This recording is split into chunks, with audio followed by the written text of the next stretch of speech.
आपण जदि लोकंक पछरे भागुचंती केही आपण को वैल्यू देबे नाही।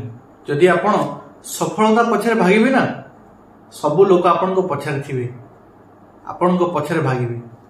नमस्कार प्रिय दर्शक बंधु, मु अमीय रंजन दास स्वागत जणाउछि आपन को निज चैनल सरल ज्योतिष शिक्षा को।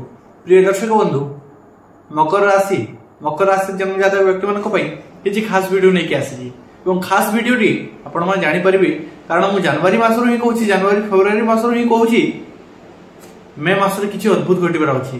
को जिंस देवगुरु बृहस्पति राशि परिवर्तन और राहु एवं केतु ग्रह राशि परिवर्तन, जो राशि परिवर्तन आपणकर जीवन को परिवर्तन करिवार क्षमता रखे एवं से परिवर्तन मे मास रे ही घटुछि। देवगुरु बृहस्पति जे कि संतान, शिक्षा, विवाह, संतान, चाकरी, भाग्य प्रत्येक जिनिस को रिप्रेजेंट करती, किंतु सही समय राहु मध्य धोखाधड़ी छलनार ग्रह तांकर मध्य राशि परिवर्तन घटुछि। तेणुकरी मे मास रे कोन रहिछि, केउ क्षेत्र आगु रहिबे, केउ क्षेत्र आपन को पदे घुचिक रहबाक पड़िबो, केउ क्षेत्र आपन को सतर्क रहबाक पड़िबो। प्रत्येक जिनिस विषय स्वास्थ्य ठार नै शिक्षा, प्रेम जीवन, वैवाहिक जीवन, कैरियर, भाग्य, चाकरी प्रत्येक क्षेत्र आलोचना करबाक चेष्टा करबा। चलंतु वीडियो को आरंभ करबा। बिना विलंब करी बंधुगण कहि दउछि, वीडियो को लाइक करंतु, चैनल को सब्सक्राइब करंतु, बेल आइकन को ऑन कर दी, कमेंट बॉक्स रे उदर सहित भावर सहित राधे राधे लिख दियंतु। प्रिय दर्शक बंधु, चलंतु वीडियो को आरंभ करबा। राशि चक्र दशम राशि हिला मकर राशि एवं मकर राशि रो जन्म जातक व्यक्ति मान को कहि दी आपनकर ग्रह स्थिति केमिति रहिछि। मे मास रे आपनकर ग्रह स्थिति बतौछि मकर राशि रो वर्तमान तृतीय भाव रे चारोटी जाक ग्रह बुध, शुक्र, राहु एवं शनि, तासह चतुर्थ भाव रे रवि उच्च होई थिबा बोले पंचम भाव रे देवगुरु बृहस्पति अवस्थान घटिछि एवं सेही अवस्थान पुणी सप्तम भाव रे अवस्थान करछन्ति मंगल नीच ग्रह होगी एवं नवम भाव रे केतु अवस्थान करछन्ति एवं एही केतु एही ग्रह स्थिति आपन को बतौछि मे मास रे कोन परिवर्तन भाको जोछि। बंधुगण गोटे कथा, मकर राशि रो 7.5 चलतिला, 7.5 वर्ष धरि आपन को जीवन बहुत लॉन्ग टाइम हला किछ ना किछ समस्या चलुतला, ताहा 7.5 पाए एवं 7.5 सरी सारिछि, जहाँकि सुखर परिणाम धीरे धीरे सुखर फल मध्य स्टार्ट हो। ताहा बहुत मकर राशि लोक माने विश्वास करि पारु नथबे, किंतु हेबो, निश्चय हेबो एवं एठारु धीरे धीरे धीरे धीरे जीवन में परिवर्तन घटिबो एवं सुखर समय आसीबो। वर्तमान आरंभ करबा स्वास्थ्य ठारु, स्वास्थ्य ही संपद। राशि स्वामी की मकर राशि स्वामी हेले शनि एवं सही शनि वर्तमान अवस्थान करछन्ति आपन द्वितीय भाव रो तृतीय भाव को अवस्थान कर सालिनी, से राशि परिवर्तन कर सालिनी मार्च 29। बंधुगण, यदि स्वास्थ्य समस्या किछि थिला आपन एवं आपनकर परिवार वर्ग को यदि आपनकर जातक रो इफेक्ट पड़ुछि, ताहा मध्ये ठीक हेबो। आपनकर स्वास्थ्य समस्या किछि लागि रहितला ताहा समाप्ति घटिबो। स्वास्थ्य को नेकी चिंता रहितला, मानसिक माने स्वास्थ्य एमिति नुहे कि खाली शारीरिक स्वास्थ्य को स्वास्थ्य कहा जाए, मानसिक स्वास्थ्य को मध्य स्वास्थ्य कहा जाए। तेणुकर कहि मानसिक स्वास्थ्य अनेक चिंतित थिले, अनेक समस्या घटितला, किंतु सेही सब समस्या को पार करके आपण आसी सारिछंती, से सब पढ़ा को आपण पार करके आसी सारिछंती एवं गोटे कथा आपनकर मानसिक समस्या मध्य दी एंड घटिबो एवं जीवन गोटे नुआ आपनकर नुआ गोटे आरंभ हो जीवन रो। वर्तमान बंधुगण, शिक्षार्थी विद्यार्थी मानक पई कहबी शिक्षा क्षेत्र केमिति रही बंधुगण, चार्ट देखि परबे शिक्षा क्षेत्र पंचम भाव देखा जाए एवं पंचम भाव को राशि अवस्थित, पंचम भाव रे शुक्रंकर राशि वृष राशि अवस्थित एवं शुक्र मध्य तृतीय भाव रे उच्च होई अवस्थान करछन्ती, ताहले पंचम भाव रे देवगुरु बृहस्पति अवस्थान घटिछि एवं एई बृहस्पति मे 15 रे षष्ठ भाव को माने अवस्थान करछन्ती, राशि परिवर्तन घटुछन्ती। बंधुगण, शिक्षा क्षेत्र देखिबा को मिलिछि एही समय आपनकर अधिक उन्नति सफलता प्राप्ति योग रही एवं जो मैंने कॉम्पिटिटिव एग्जाम पे प्रिपरेशन करछन्ती, कौन सी चाकरी पे प्रिपरेशन करछन्ती, तांको पई तो बेस्ट समय, तांको पई बेस्ट समय मे मास, कारण रवि मध्य चतुर्थ भाव रे उच्च की अवस्थान कर दिया बेले बृहस्पति षष्ठ भाव को अवस्थान करछन्ती। तो कौन सी माने विद्यार्थी गण चाकरी पे प्रिपरेशन करछन्ती, कॉम्पिटिटिव एग्जाम पे प्रिपरेशन करछन्ती, कौन सी एग्जाम अछि मे मास रे, ताहे चिंता करत नाही, कारण मे मास सफलता पाइबार योग देखा पूर्वर कि तार रिजल्ट जो बाहर अच्छी मे मासरे कि मात्रा प्रभावित होगी सफलता पाइबार योग किसी ना कि देखा।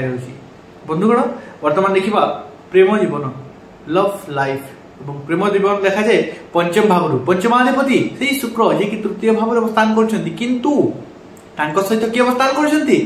ଶନି ଏବଂ ରାହୁ, ଯିଏକି ପିଶାଚ ଯୋଗର ନିର୍ମାଣ କରୁଛନ୍ତି। ପିଶାଚ ଯୋଗ ଏବଂ ଶ୍ରାପିତ ଦୋଷ, এই যোগ প্রেম ক্ষেত্রে অনেক কিছু অর্জন আনি দেইপারে, অনেক কিছু সমস্যা ক্রিয়েট করে দেইপারে, ধোকা ছলনা ক্রিয়েট করে দেইপারে আপনার জীবনে। তেণু সতর্ক রহবে, কিন্তু তথাপি মধ্য প্রেম জীবন অনেক খুশি মধ্য রয়েছে, অনেক সফলতা মধ্যে রয়েছে। আপনার যদি প্রেম জীবন নাই এই সময় পরে আপনার জীবন প্রেম সম্পর্ক স্টার্ট হওয়ার যোগ দেখা যাচ্ছে মে 18 তারিখ পরে।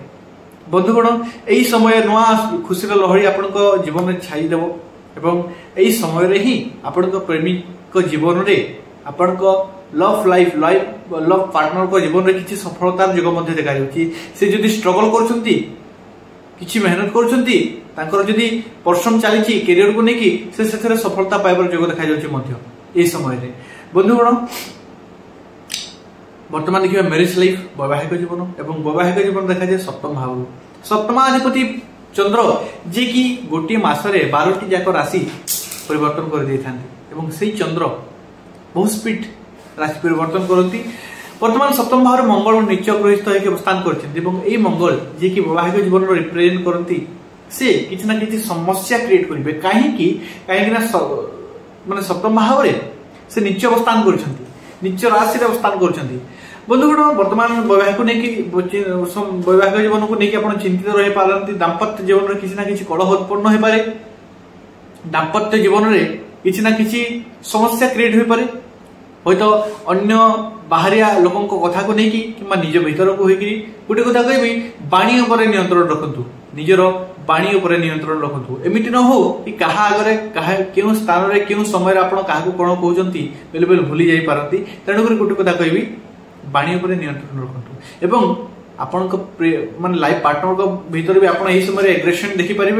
এগ্রেসন বৃদ্ধি, চিড়চিড়াপন, রাগি যা, কঠোর বাক্য কঠিন বাক্য কহা, কঠিন শব্দ কহা আপনার প্রতি সেই জিনিস হব, তাহা গ্রহ করাইবে। চিন্তা করতু না, অতি শীঘ্র সেই জিনিস মধ্যে সমাপ্তি ঘটব।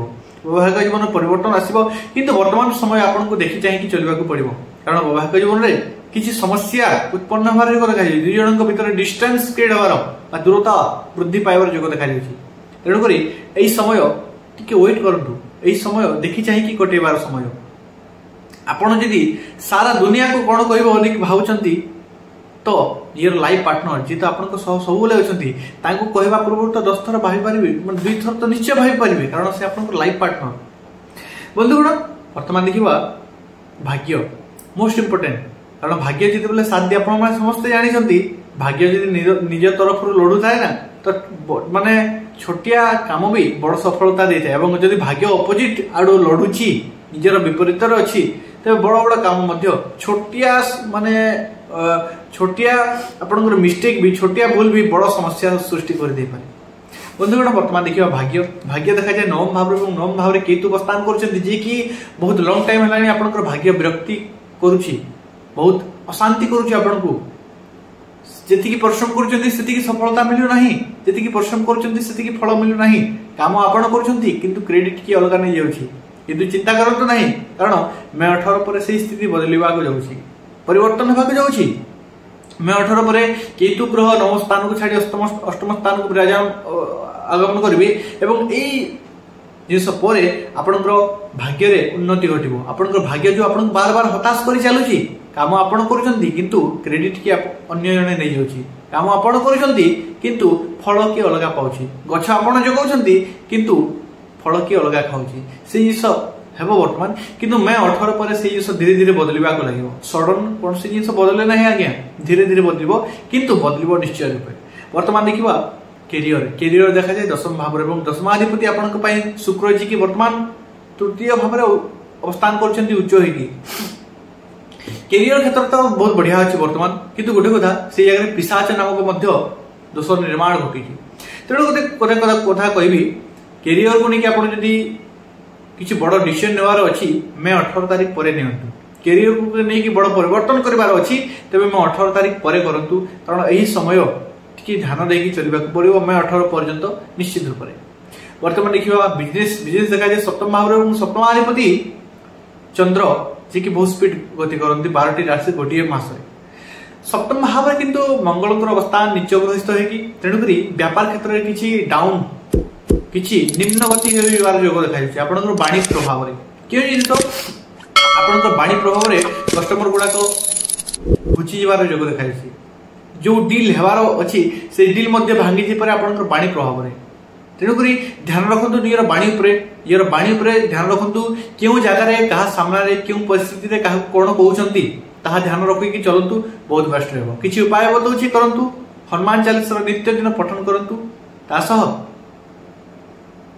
ओम सम शनैश्चराय नमः बीजम प्रत्येक दिन जप करंतु एवं तासह सूर्य प्रतिज्ञ अर्घ्य दिंतु आपंप बेस्ट रहा आशा कर बुझी पार्टी जदि बुझी पार्टी वीडियो को लाइक करूँ चैनल को सब्सक्राइब करूँ बेल आइकन को ऑन कर देकी कमेंट बॉक्स रे राधे राधे लिखि दिंतु पुनश्च देखा नेक्स्ट वीडियो विदाय दिन धन्यवाद राधे राधे।